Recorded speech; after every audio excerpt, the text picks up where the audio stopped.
앞으로 다가오는 토큰 중고가, 자산 토큰화 그 흐름이나 추세에서는 그렇게 자유로울 수 없을 것으로 보입니다. 이런 것들이 개선돼서 정당한 물가를 반영할 수 있도록 정부에서 노력해야 될 겁니다.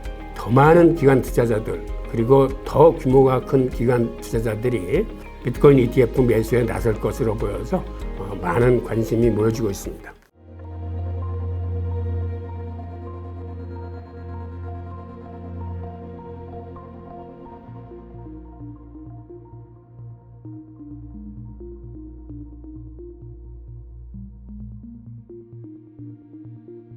안녕하세요, 홍익희입니다. 지난주에 있었던 주요 뉴스를 포함해서 위클리 암호화폐 브리핑을 시작하겠습니다. 말씀드릴 순서는 먼저 거시경제 흐름을 좀 살펴보고 그 다음에 암호화폐 주요 뉴스 그리고 마지막으로 고삐 불린 금은 가격에 대한 이슈 분석을 같이 한번 살펴보겠습니다. 자, 다행히 시장을 짓누르던 모든 악재를 한 방에 해소한 지표가 하나 나왔는데 여러분들이 잘 아시다시피 CPI 오름세가 둔화됐습니다.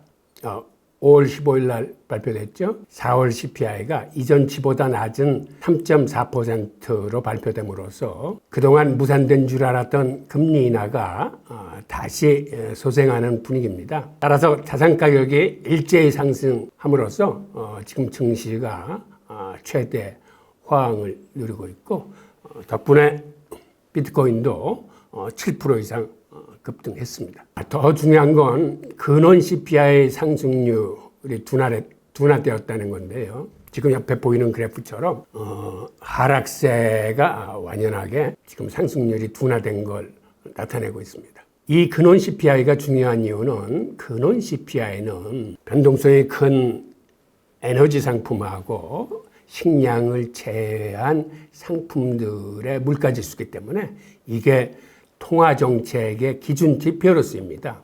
즉 다시 말해서 이 지표를 보고 연준이 금리를 내릴 것인지 동결할 것인지 혹은 올릴 것인지를 결정하는 가장 중요한 지표입니다. 이렇게 CPI가 둔화된 그 이면에는 주거비 상승률 둔화가 CPI 상승률 둔화를 주도했습니다. 지금 그래프에서 보시는 것처럼 진로 임대료 지수하고 신규 임대료 지수가 사실은 이미 오래전에 저 그래프에서 보는 것처럼 하락세를 갖고 왔는데 이것이 CPI에 반영되는 거는 좀 후행하고 있습니다. 그러다 보니까 이번에 이 CPI에 반영되는 주거비가 전달보다 많이 내려와서 CPI 둔화를 가져왔는데 이 그래프에 의하면 앞으로도 주거비는 지금보다도 더 떨어질 걸로 보이기 때문에 앞으로의 전망도 CPI가 지금보다는 더 둔화될 것이다 라고 보고 있습니다. 주거비에 대해서 조금 더 자세히 알아보겠습니다. 미국 CPI의 경우는 주거비가 CPI의 3분의 1 이상을 차지하고 있습니다. 지금 그래프에서 보시는 것처럼 미국은 CPI의 32% 내지 많을 적에는 한 36% 정도의 주거비 비중을 갖고 있는데 반면에 우리나라 같은 경우를 보면 CPI에 차지하는 주거비 임대료 비중이 9%에 불과합니다. 그 이유는 지금 그래프에서 보시는 것처럼 청색 부분은 이게 자가주거비 개념이고 이 황색 부분은 이게 주택 임차료 부분입니다. 즉 미국 같은 경우는 주택 임차료와 자가주거비 이 두 개가 다 CPI에 들어감으로써 물가지수의 약 3분의 1을 주거비가 차지하는 데 반해서 우리나라 같은 경우는 임차료 부분만 CPI에 계산을 하고 자가주거비라는 개념조차 없습니다. 즉 이러한 거는 물가를 이루는 중요한 3대 요소인 의식주 중에서 이 주라는 중요한 부분이 너무 과소평가된 이러한 물가지수이기 때문에 우리도 미국 등 선진국처럼 자가주거비 개념이 CPI에 들어갈 것이 요망됩니다.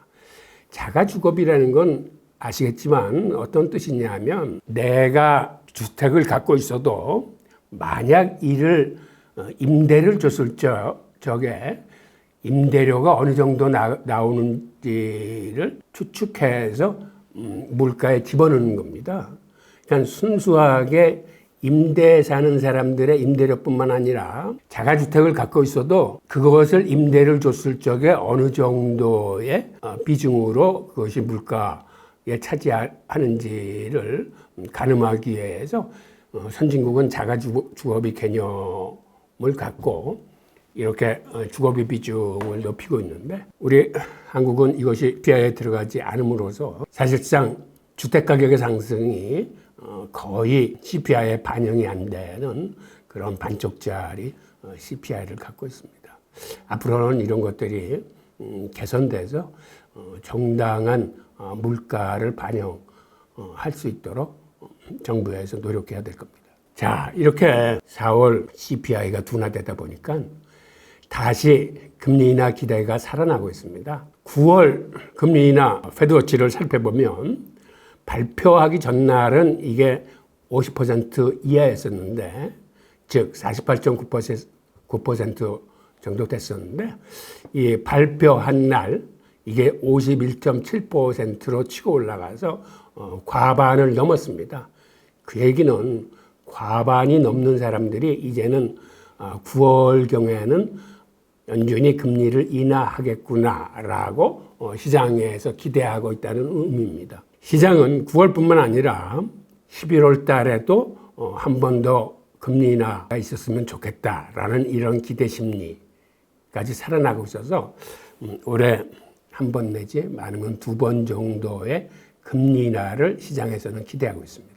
자, 이렇게 CPI 둔화 뉴스가 나오자마자 지금 그래프에서 보시는 것처럼 비트코인도 7% 이상 급등을 했습니다. 8,700만 원 선에 있던 비트코인이 단숨에 9,200만 원 선으로 올라가는 걸 볼 수 있습니다. 자, 이번에는 암호화폐 주요 뉴스입니다. 지금 말씀드릴 주요 뉴스는 화면에 보이는 순서대로 말씀을 드리겠습니다. 먼저 미국에는 13F라고 하는 1억 달러 이상의 대형 기관 투자자들이 그들의 투자를 어느 품목에 했는지를 분기별로 미국 증권거래위원회에 보고하도록 됐습니다. 그래서 1분기 동안에 그들이 비트코인 현물 ETF에 매수한 기간이 몇 개 정도 되나라고 그 SEC에 신고된 13F 보고서를 보니까 자그마치 944개 기관 투자자가 비트코인 ETF를 그들의 포트폴리오에 담은 거를 확인할 수 있었습니다.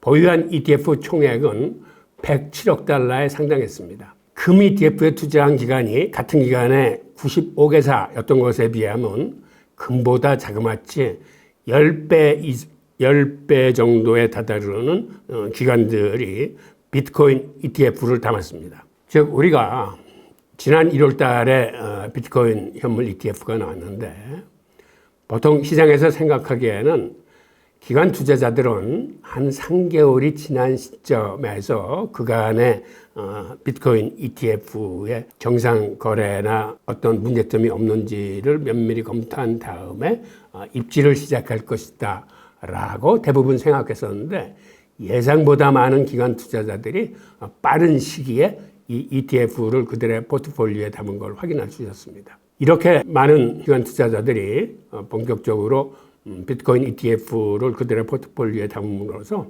앞으로 더 많은 기관 투자자들, 그리고 더 규모가 큰 기관 투자자들이 비트코인 ETF 매수에 나설 것으로 보여서 많은 관심이 모여지고 있습니다. 이들 중에 위스콘신주 연기금이 1분기에 비트코인 현물 ETF를 약 1억 5천만 달러 매수를 한 사실이 확인됐습니다. 즉 위스콘신주 투자위원회는 현재 블랙록의 ET를 약 1억 달러 정도, 그 다음에 그레스케일의 GBTC를 6,400만 달러 정도를 보유하고 있는 것으로 나타났고, 이 위스콘신 투자위원회는 위스콘신주의 공공자금을 관리하는 기관으로 주로 위스콘신주의 공무원 연금과 기타 공공자금을 투자하고 관리하는 그런 기관입니다. 이렇게 위스콘신 주의 연기금이 비트코인 현물 ETF에 투자한 사실이 밝혀짐으로써 다른 주들의 연기금들,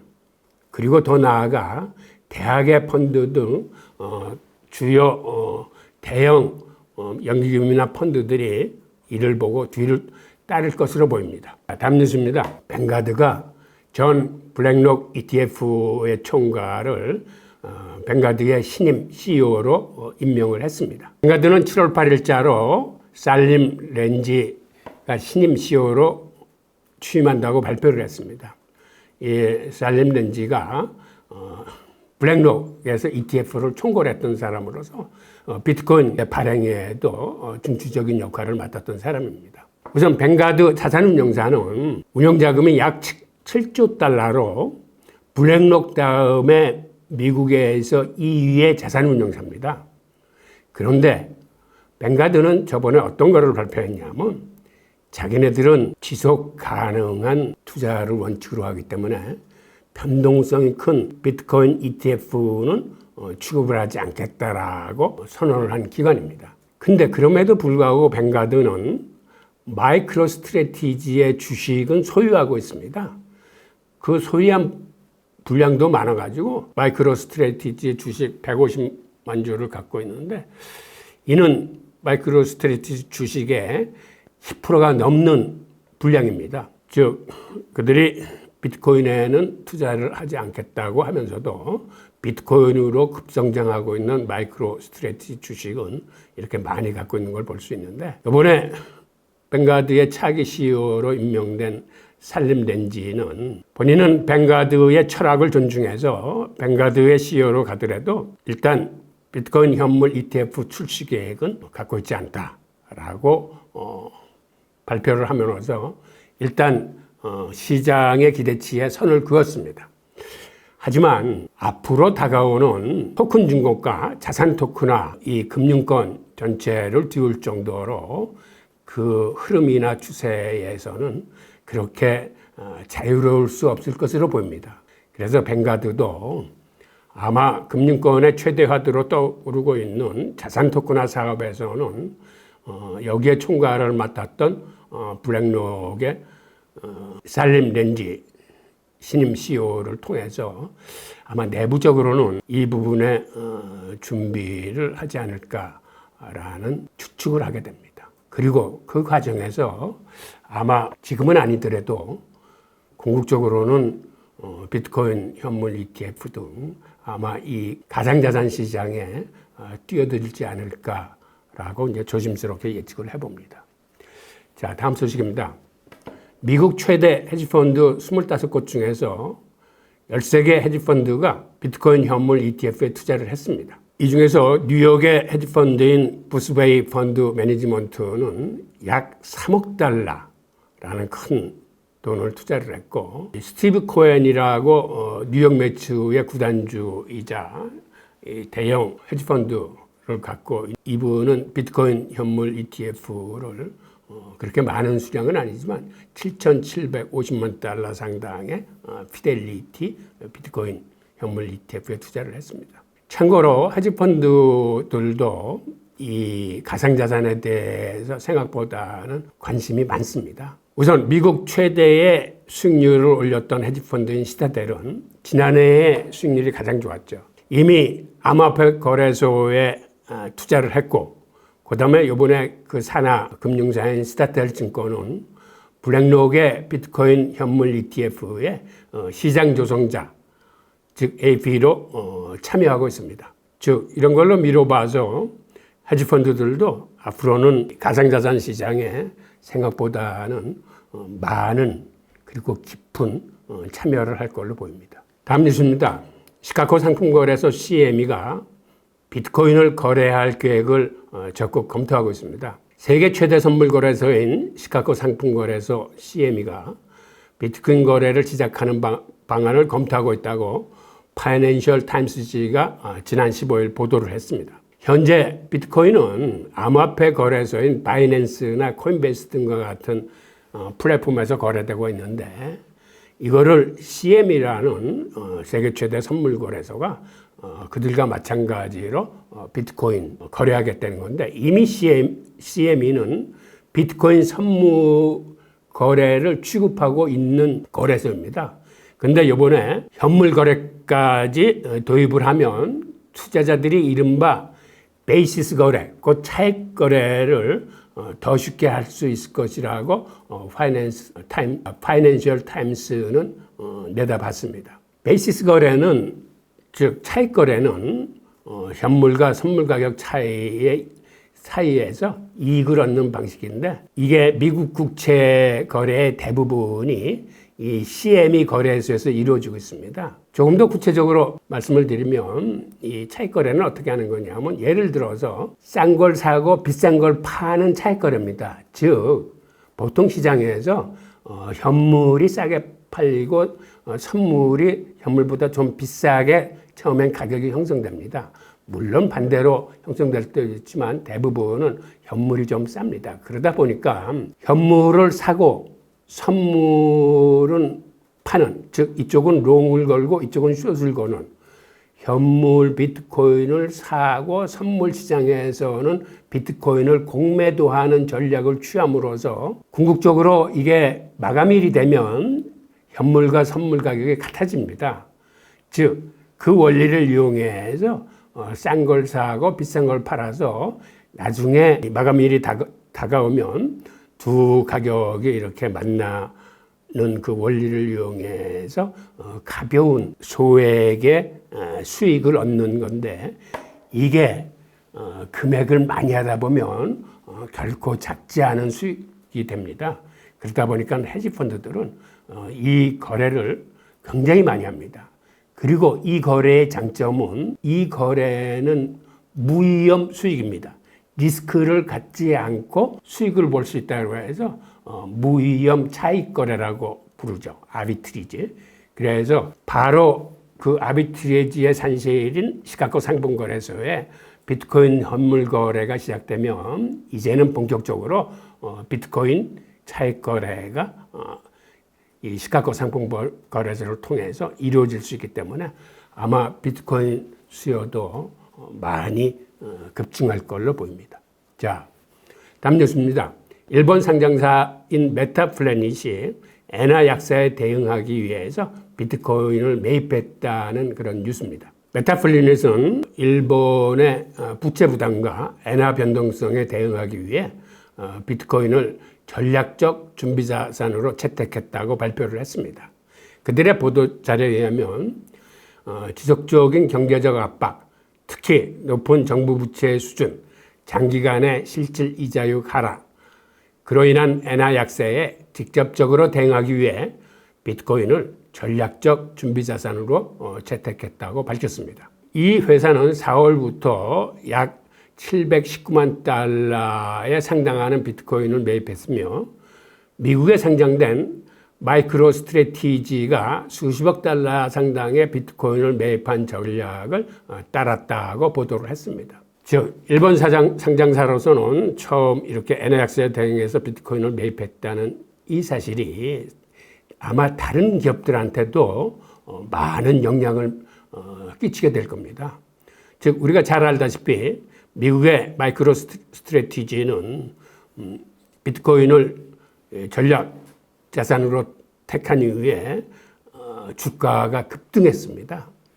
아마 이 비슷한 사례를 일본 기업인 메타플래닛이 쫓아갈 것으로 보여서 앞으로 다른 기업들도 이들을 뒤따라 비트코인을 그들의 전략 자산으로 채택함으로써 그들의 기업 가치를 높이는 데 기여할 걸로 보여서 이 부분도 앞으로는 비트코인 수요를 크게 촉발시키는 그런 계기가 될 것 같습니다. 이거는 뭐 중요한 뉴스는 아닙니다만, 제가 어제 이 자료를 만들다 보니까 비트코인이 잘 올라가던 비트코인이 급락하는 그런 시점이 있었습니다. 9,300을 지나서 9,400만 원을 돌파하려고 시도하는 시점에 비트코인이 한 30분 동안 급락을 하면서 이게 막 9,100까지 떨어지더라고요. 그러니까 단순간에 이렇게 많이 떨어질 적에는 지금 시장에서 무슨 일이 있구나 라고 궁금해했었는데 아니나 다를까 몇 시간 지나지 않아 새벽에 이 뉴스가 떴습니다. 즉 시장이 금리 인하 기대가 높아지고 비트코인 ETF도 순유입으로 전환됨에 따라 시장은 상승 분위기를 이어가다가 에브라임 라이시 이란 대통령이 헬기 사고로 실종됐다는 뉴스가 전해지면서 시장은 급격히 약세로 반전했다고 합니다. 즉 투자자들은 이러한 뉴스에 중동 지역 긴장이 고조되면 불확실성이 높아지고 만에 하나 이것이 전쟁의 빌미가 된다라고 한다거나 하면 유가 상승에 따른 물가 불안으로 금리 인하가 늦춰질 수 있다는 우려가 작용함으로써 시장에서는 이거를 큰 악재로 받아들여서 30분이라는 길지 않은 시간 동안에 비트코인이 이렇게 급락한 사실을 볼 수 있습니다. 이런 사례를 보듯이 비트코인은 시황이나 거시경제의 흐름,